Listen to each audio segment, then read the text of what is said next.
I run into someone on a different page. Help me maintain. Hey, friend. Help me maintain. Am I sideways? All my joy, God, help me maintain. All my peace, help me maintain. Hi, you guys. Help me maintain. Am I am sideways? Okay. I was trying to do it so I don't have to necessarily hold it. Okay. Hopefully this works. Am I the right way?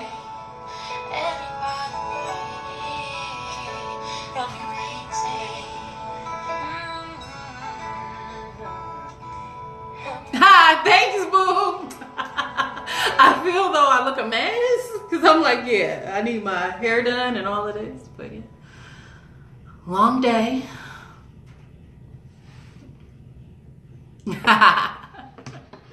Okay, yay, yay. Well, I thank you guys for hopping on the live. So please forgive me because I may look down a bit just at my notes. But tip number 4 today. So as you guys know, I'm in my series giving parents, aunts, uncles, teachers, whoever work with children, tips on helping them be able to better manage their emotions. And so,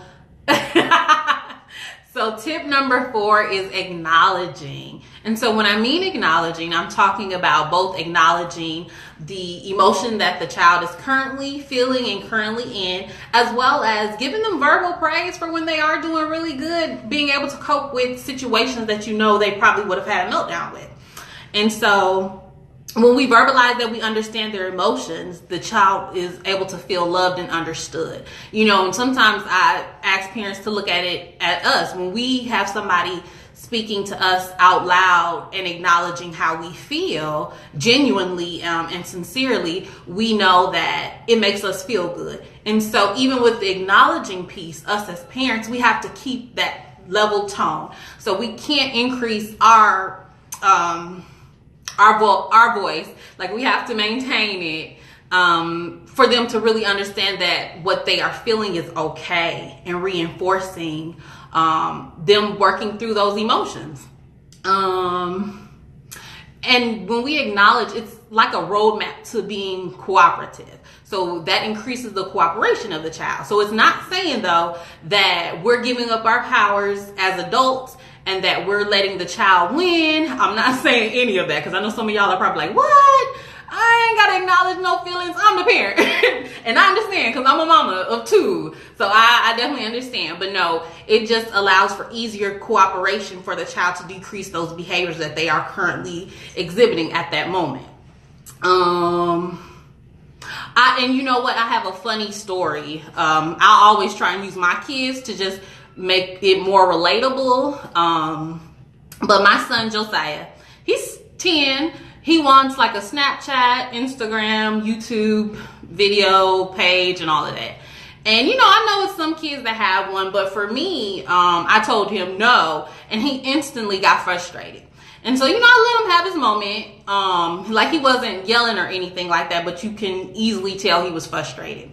And so I addressed that. I was like, okay, I know you're frustrated. Tell me why. Why do you want the YouTube page and Instagram and all of that? And he explained why. Because my friends have it. I want to be able to connect with them. And I just told him, I was like, well, my job as a parent is to keep you safe. And so I won't allow you to have those platforms until you're like a teenager. Unless I'm able to monitor it. So he doesn't have any of those platforms just yet, because I need to find time to be able to monitor it and not just have him have it on his iPod, because I'm working with Android, Team Android. So I don't have that, those platforms from just yet. But it doesn't end the conversation, but me acknowledging that he was frustrated and really listening to why he felt that he should have those social media platforms, but then me backing it with, I'm the parent and I want to definitely keep you safe. So, hey, And so he's okay with it. You know, he'll still ask me every now and then, but he doesn't get as frustrated as he initially did, but because I addressed how he was feeling and acknowledged it. And another thing I try to encourage parents is, for kids, many of the times, it helps for them to be able to cope with what they're feeling in the moment. So when you instantly see your child being angry or being sad, you know, give them a little bit to just kind of see if they can self-regulate. And remember, self-regulation is when we're able to calm our own selves down without any external forces interfering.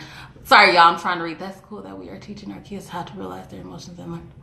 Yes, and to it in the moment, as we're acknowledging that, we're also teaching them that those emotion language words. So we're putting words to those emotions. So, you know, you want to use every single type of emotion that you see your kid exhibiting, from being frustrated, anxious, sad, angry, upset, all of those things. We definitely want to use all of that. And you know what? Sometimes I notice that us as parents, we feel that if we acknowledge them being upset or frustrated, that increases their behaviors. And actually that does the opposite, because again, it reinforces that, wow, like, I'm being noticed.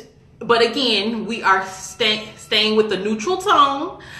We won't elevate in our voice. And so it just reinforces them that, hold on, y'all. Sorry, y'all. Sometimes I feel like I have ADD sometimes, so I'm going like in and out. I'm teaching my 4-year-old daughter breathing techniques to calm herself down when she's upset or angry. Oh, that's awesome. That is so awesome. And APA Griff 42.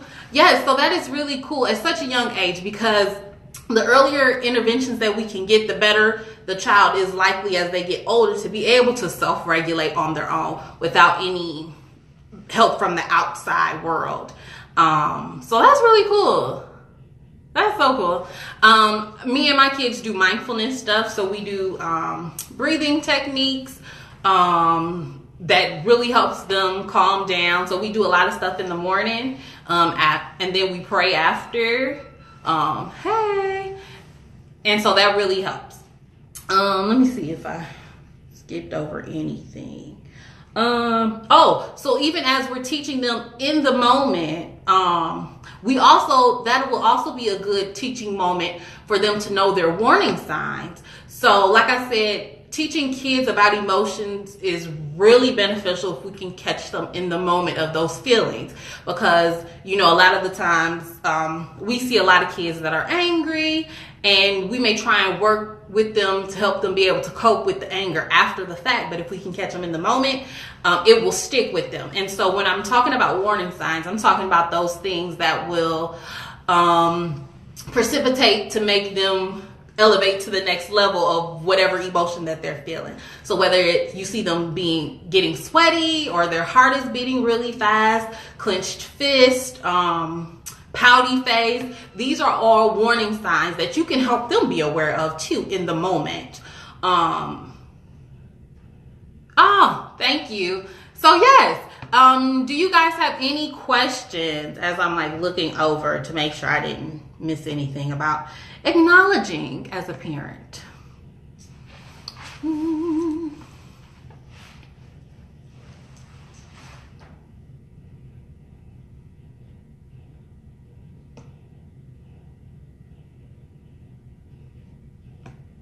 No? Okay.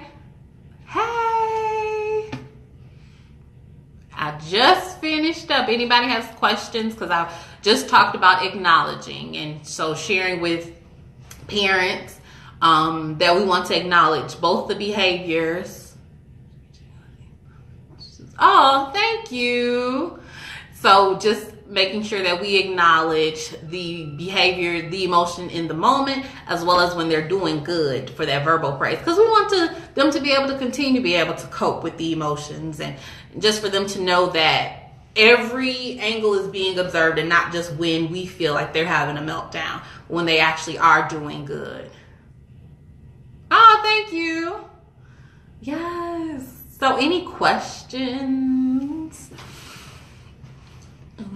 before I head off so I can get home to my kids too, which I know they probably are like, Mom, where are you?